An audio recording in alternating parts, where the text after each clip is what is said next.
ಶುಭೋದಯದ ಬೆಳಕಿನ ಸಂಕೇತವಾಗಿ ಮಧುರ ಗಾನದಲ್ಲಿ ಮೈ ಮರೆತು ಹಾಡುವ ಕೋಗಿಲೆಯಂತೆ ಕಣ್ಗಳಿಸುವ ಕಣ್ಣಿನ ಸವಿತಾ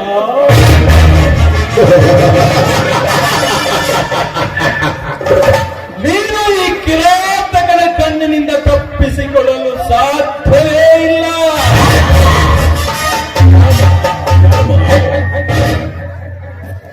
ಸಾಧನೆಗಾಗಿ ಹಾದಿಯಲ್ಲಿ ಕಾದು ಕೂತಿದೆ ತುಂಬಿದ ಸಂತ.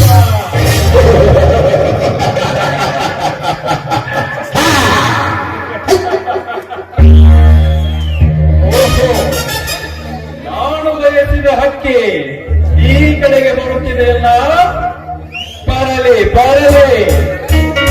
ಮರೆಯಲ್ಲಿ ನಿಂತು ವಿಚಾರಿಸಿದರಾಯಿತು ಆ ಮಧುರ ಕಂಠದ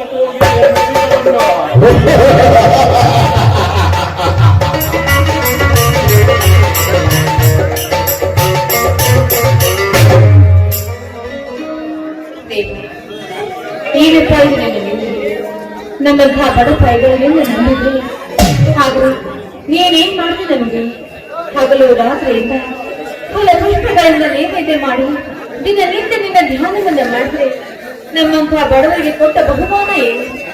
ಆ ಶ್ರೀಮಂತರ ಮನೆಯಲ್ಲಿ ನಮ್ಮಂತವರಿಗೆ ಅವಮಾನಗಳು.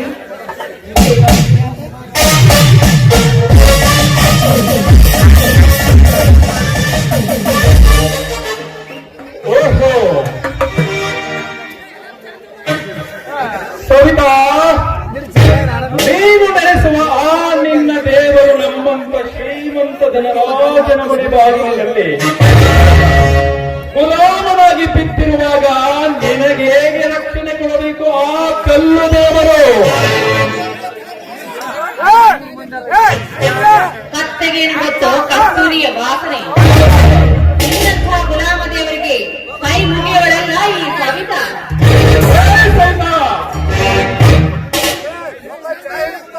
ಸುದ್ದಿ ಬಳಸಿ ಮಾತನಾಡುವ ಅಭ್ಯಾಸವಂತೂ ನನಗೆ ಇಲ್ಲವೇ ಇಲ್ಲ. ಮಾಗಿದ ಹಣ್ಣಿಗೆ ಕೈ ಹಾಕುವುದೇ ಈ ಧನರಾಜನ ಹುಟ್ಟುಗುಣ. ನೋಡು, ನಾನೇ ಹಸಿದು ಬಂದ ಗೊಂಬೆ. ಈ ಗೊಂಬೆಗೆ ಪ್ರೇಮರಸ ನೀಡಿ ನನ್ನ ಮನಕ್ಕೆ ಸಿರಿತರಿದ ರಾಣಿಯಾಗಿ ಬಾಳು. ಸರಿಯಾದ ಏನು ಪಾಪಿ, ಕೇವಲ ಹಣದ ಆಸೆಗಾಗಿ ನಿನ್ನಂತಹ ಭಂಡರಿಗೆ ಹಾಕೋ ಹೆಣ್ಣೆಲ್ಲ ಈ ಬಡ ಶಿವಪ್ಪನ ಮಗಳು. ಮರ್ಯಾದೆ ಹೋದ್ರೆ ಸರಿ, ಹೆಣ್ಣಾದ ನಾನು ನಿನ್ನ ಪಾಲಿನ ಮಾರಿ ಆಗ್ಬೇಕಾಗುತ್ತೆ. ಎತ್ತರವೇ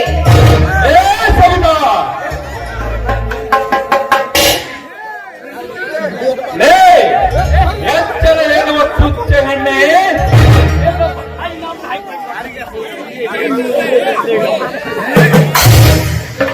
ಎತ್ತರ ಎನ್ನುವ ತುಚ್ಛ ಹೆಣ್ಣೆ, ನೀನಾಗಿ ನನಗೆ ಒಲಿದು ಬಂದರೆ ಸರಿ, ಬದುಕು ಬಂಗಾರವಾಗುವುದು. ಇಲ್ಲವಾದರೆ ನಿನ್ನ ಸ್ಟೀಲ್ ಹೊರನ ಕಟ್ಟಿಟ್ಟ ಹುಟ್ಟಿ. ದಯವಿಟ್ಟು ಬೇಡ, ನಿಮ್ ಕೈ ಮುಗಿದರೆ ನೋಡಿ, ನಾನೊಬ್ಬಳು ನಿಮ್ಮ ತಂಗಿ ಇದ್ದ ಹಾಗೆ, ದೇವರಿಗೆ ಅಣ್ಣ ಇದ್ದ ಹಾಗೆ. ದಯವಿಟ್ಟು ನನ್ನ ಮಾನ ಉಳಿಸಿ ಈ ತಂಗಿಯನ್ನ ಬಿಟ್ಬೇಡಿ ಶ್ರೀಮಂತ್ರೆ. ಕಣ್ಣೆ,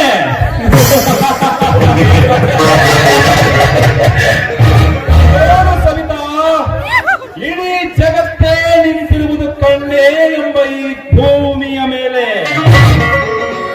ನೋಡು, ನಾನು ಹಸಿದು ಬಂದ ದುಂಬೆ.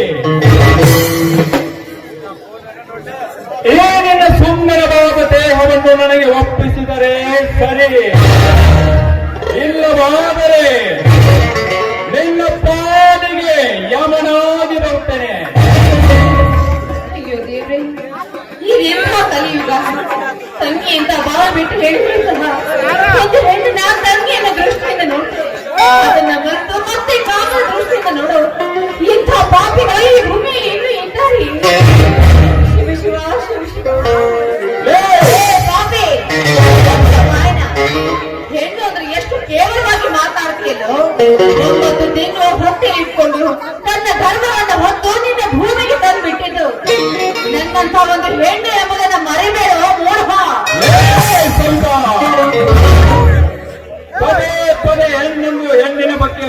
ಹೇಳಬೇಡ.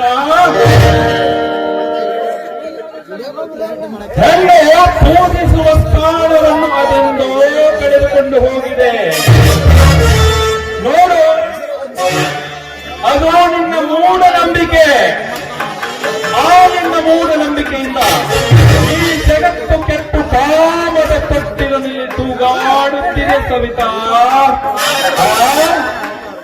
ಎಷ್ಟು ಜನ ತೋರಿಸಲಿ ನನಗೆ ಕಾಮಣಿಯರ ಚೆಲ್ಲಾಟವನ್ನು. ಹೆಜ್ಜೆ ಹೆಜ್ಜೆಗೂ ತುಂಬಿದೆ ಕಾಮದ ಬಿಂದಿಗೆ.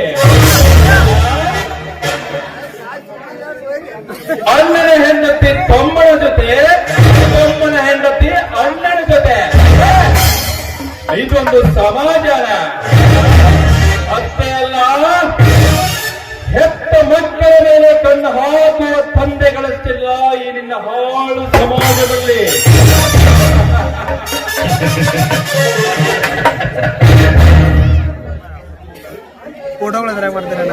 ನೋಡು, ಇಂಥವರಲ್ಲಿ ನೀನ್ಯಾರೋ ನಾನ್ಯಾರೋ ಸುಮ್ಮನೆ ಬರೆದು ಬಂದರೆ ಸರಿ.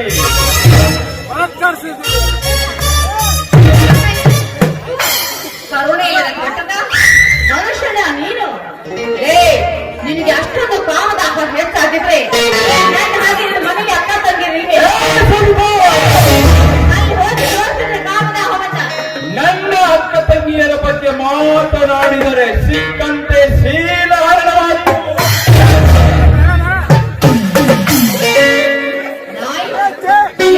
ಗಂಡ ಗಂಡಸರಿಗೆ ಹಾಕಕ್ಕೆ ಬೀದಿ ಸೂಳೆ ಅಂದುಕೊಂಡ್ರೆ ಏನೋ ಬಂದು ನನ್ನ ಮಗನೇ.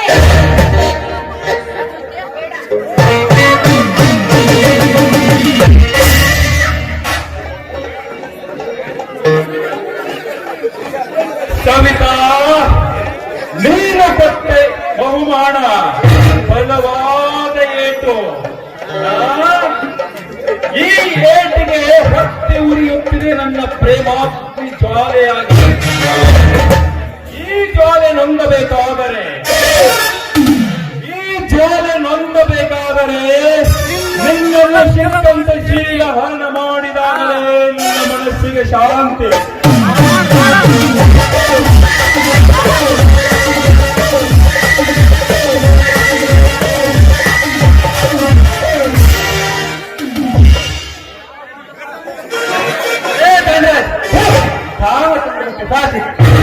ಕಾಂಗ್ರೆಸ್ ಕುಲಕ್ಕೆ ಅವಮಾನ ಮಾಡಿದ ಶಾಂತ ನನ್ನ ಮಗ ಹೋಗಿ ಯಾವ್ಯಾವ ಸಮಯವನ್ನು ಈ ವಯಸ್ಸಿನ ಹೆಣ್ಣಿನಲ್ಲಿ ಬಲಾತ್ಕಾರ ಮಾಡೋದು ನಾಚಿಕೆ ಆಗೋದಿಲ್ಲ. ನಿನ್ನ ಜನ ನೀನು ನಮ್ಮ ಫ್ಯಾಕ್ಟರಿ ಮ್ಯಾನೇಜರ್ ಅಂದ್ರು ನಿನ್ನನ್ನು ಸುಮ್ಮನೆ ಬಿಟ್ಟಿದ್ದೇನೆ. ನಿನ್ನಂತವನು ನಮ್ಮ ಮ್ಯಾನೇಜರ್ ಅಂದ್ರೆ ನಮಗೆ ಅವಮಾನ. ನಿನ್ನನ್ನು ಕೆಲಸದಿಂದ ತೆಗೆದು ಹಾಕಿದ್ದೇನೆ.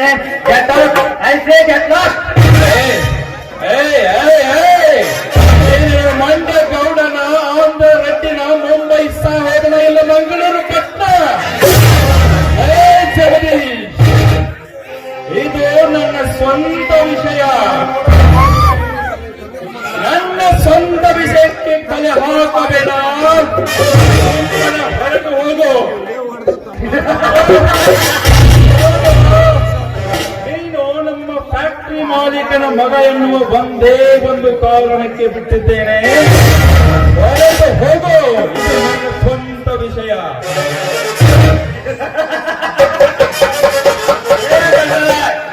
ನಿನ್ನಂತ ಪುಂಡ ಪುಡಾರಿಗಳು ದಿನ ನನ್ನ ಅರಮನೆ ಮುಂದೆ ಕಸ ಹೊಡೆಯುತ್ತಿರುವಾಗ ನೀನ್ಯಾವಳು ನಿನ್ನ ಜೀವನ ಮೇಲೆ ಹಾಕಿದ್ರೆ ಮೊದಲು ಇಲ್ಲಿಂದ ಕಾಲಗಳು. ಜಗದೀಶ, ನೀನು ಈಗ ತಾನೇ ಊರಿಗೆ ಬಂದ ಕುರಿ. ಸುಮ್ಮನೆ ನನ್ನನ್ನು ಎದುರು ಹಾಕಿಕೊಂಡು ಸಾಯಬೇಡ. ಹೊರಟು ಹೋಗು. ಒಂದಿಲ್ಲ ಒಂದು ದಿನ ನಿನ್ನ ಪ್ರಾಣ ನನ್ನ ಕೈಯಿಂದಲೇ. ನೋಡು ಸವಿತಾ, ನೀನು ಬಚ್ಚಿಟ್ಟ ಈ ನಿನ್ನ ಶೀಲದ ಮಡಿಕೆಗೆ ಕಳಂಕ ತಂದು ನಿನ್ನ ಗರ್ಭದ ಗುಡಿಗೆ ಪೂಜಾರಿ ನಾನಾದಾಗಲೇ ನನ್ನ ಮನಸ್ಸಿಗೆ ಶಾಂತಿ.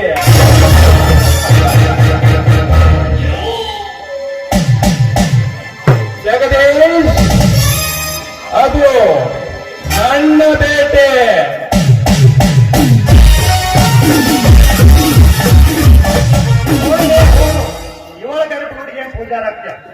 ನಮ್ಮೂರ್ ಗೈ ಮಠ ಕುಲ್ಲ ಇದೆ ಅಲ್ಲಿ ಪೂಜಾರಿ ಆಗೋದು. ಸಮಯಕ್ಕೆ ಸರಿಯಾಗಿ ಬಂದು ದೇವರ ಹಾಗೆ ನನ್ನ ಮಾನ ಕಾಪಾಡಿದ್ರಿ. ನೀವು ಮಾಡಿದ ಈ ಉಪಕಾರವನ್ನ ನಾನು ಆ ಜನ್ಮದಲ್ಲೂ ಮರೆಯೋದಿಲ್ಲ. ನೋಡ್ ಸವಿತಾ, ಯಾರೇ ಕಷ್ಟ ಕಾಲದಲ್ಲಿದ್ದರು ರಕ್ಷಣೆ ಮಾಡುವುದು ನನ್ನ ಹೊಣೆ. ಆದ್ರೆ ನೀವು ಒಂಟಿಯಾಗಿ ಇಂಥ ಕಾಮದ ಜನರ ತಿರುವಲ್ಲಿ ಬರೋದು ತಪ್ಪಲ್ಲವೇ?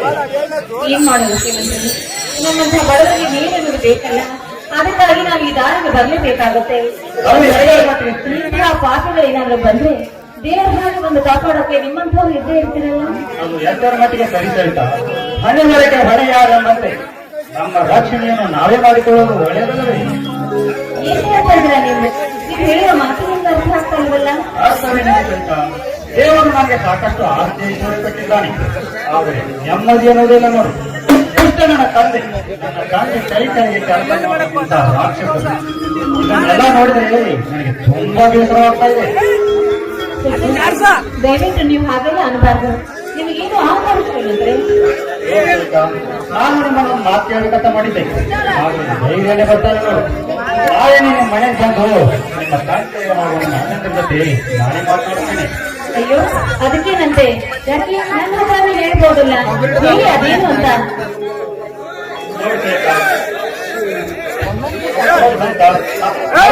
ನನ್ನ ಮನೆಗೆ ನೋಡೋದು ಸರಿ, ಬೆಳಗಿನ ಭಾಗ್ಯ ಜೊತೆ ಬೆಳಗಬೇಕಾಗಿದೆ. ಅದು ಆ ಬಡ ಶಿವಪ್ಪನ ಮನೆಯಾಗಿದೆ.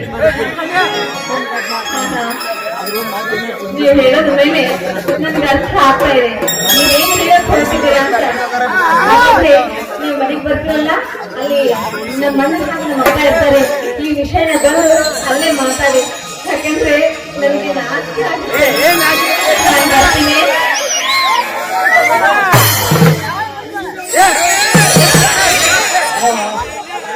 ನೋಡಿಕೊಳ್ಳಿ ನನ್ನ ಬಾಳಿಗೆ ಬೆಳಕು ನೀಡುವ ಭಾಗ್ಯ ದೇವತೆ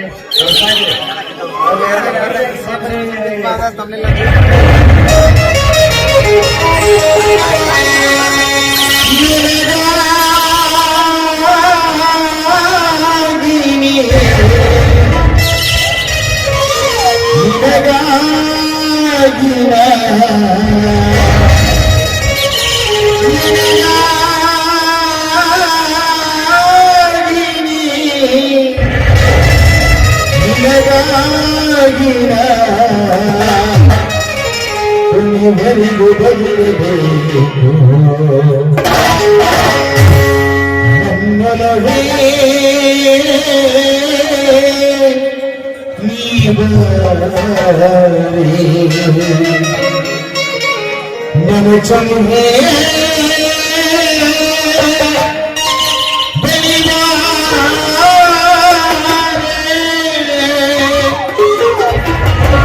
ಬಂದು ಸಿಹಿ ಮತ್ತು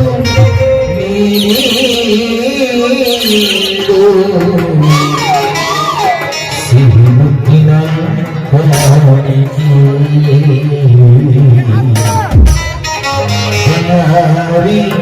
ನನ್ನ ಸರಿ ಹೋಗಿ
ಇನ್ನೊಂದ್ರೆ ಹೇಳು ಚಿನ್ನ ಏನೋ ಬೇಕಲ್ಲ ಒಂದೇ ಒಂದು ಏನಿದು ಒಂದೇ ಒಂದು ಏನ್ರಿ ಒಂದೇ ಒಂದು ಸಿಹಿ ಮತ್ತು ಅಯ್ಯೋ ನಾಚಿಕೆ ಆಗುತ್ತದೆ. ಸಿಹಿ ಮುತ್ತಿನ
ಸಿಹಿ ಮುತ್ತಿನ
ಹೇಳು ಚಿನ್ನ ಇನ್ನೊಂದ್ರೆ ಹೇಳು ಚಿನ್ನ ಏನೋ ಬೇಕಲ್ಲ ಒಂದೇ ಒಂದು ಏನದು ಒಂದೇ ಒಂದು ಏನದು ಒಂದೇ ಒಂದು ಸಿಹಿ ಮುತ್ತು